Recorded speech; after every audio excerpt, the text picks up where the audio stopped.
Hey, Fight fans, it's Michelle Joy Phelps with Fight Hub TV, powered by Stagefront VIP, and I'm joined now with the one and only Fabio Wardley. Fabio, it's good to see you here on the red carpet for Fury versus Ngannou. How are you?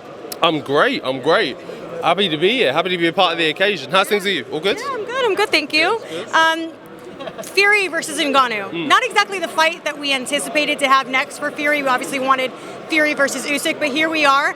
Definitely something that I would compare a little bit along the lines to when Floyd Mayweather fought Conor McGregor. It's a big event, big stage. But do you give Francis Ngannou a chance? You have to give him a chance, definitely. That punch power is undeniable. You can't just put that aside and set that aside. It's there. Anyone can, especially with the heavyweight division, anyone can make a mistake. It only takes 1 second to slip up and the fight to be on its head and be spun the other way. So he definitely has a chance. Now, how much of a chance is a different question entirely. But either way, I think we're intrigued, we're interested, and we want to see what's going to happen on the night. He's just behind you, actually. He just arrived here on the red carpet. A lot of people are writing him off. They're not really giving him much of a chance. He's teamed up, obviously, with Mike Tyson. Yeah. How do you see that doing much for him? Yes and no.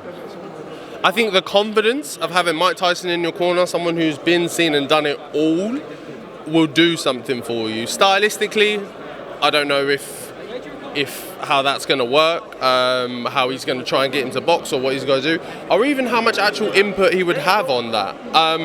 But it would definitely boost any fighter to have Mike Tyson stood behind you saying, I back you, I'm confident in you, 1,000%. Do you see this going the distance, or do you see this ending early? I do see it going the distance, yeah. I see Fury enjoying the occasion, soaking up the moment, not to go as far as to say playing around, but doing what he does, playing with the crowd and just making it a spectacle. Didn't get to speak to you about a few weeks ago, the controversy that surrounds USIC versus Dubois.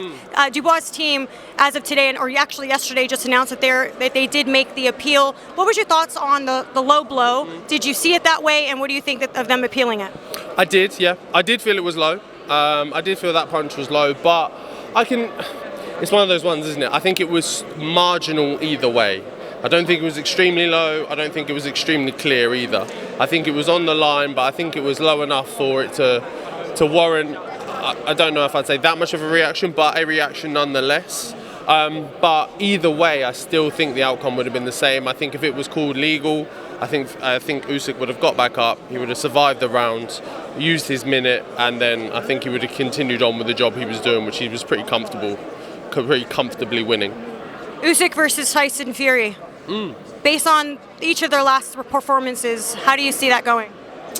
I always found it very hard to bet against Usyk, but after the last performance, and I love him, he's actually one of my favourite fighters, I really do. I do think that gap has closed for me a lot. I probably would still edge him, but I think he did show a few vulnerabilities, maybe because of styles, just why. And edge Usyk or Fury? Sorry. Usyk. I would edge Usyk. Yeah. I just think I do think he's awkward. I do think he's difficult to get a hold of and pin down.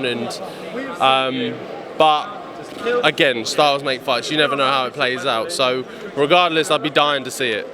Lastly, I spoke with Big Fraze, what was it, last week, and obviously your name has come up as a potential future opponent. We know with the history and all of that. What were your thoughts on his performance against Dave? Underwhelming is probably the word I would use, but I think to give him some leeway, I don't think that's entirely his own fault.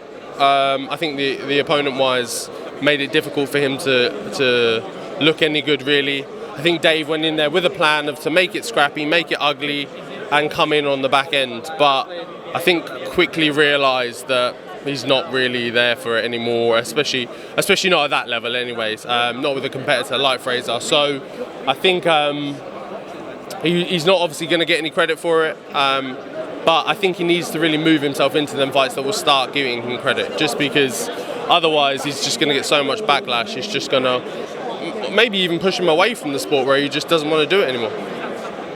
Well, thank you for your time. I know there's a red carpet for you to go down, so I don't want to take up too much of your time, but I appreciate it as always, and let's see what happens October 28th between Fury and Ngannou. Either way, it's going to be an exciting night. I'm looking forward to it. Thank you. Thank you. Bye, Fight fans. Thank you so much for watching this video, and make sure to subscribe for more videos of your favorite fighters over here on Fight Up TV, and give us a follow online as well at Fight Up TV on Twitter and on Instagram. We appreciate it, guys.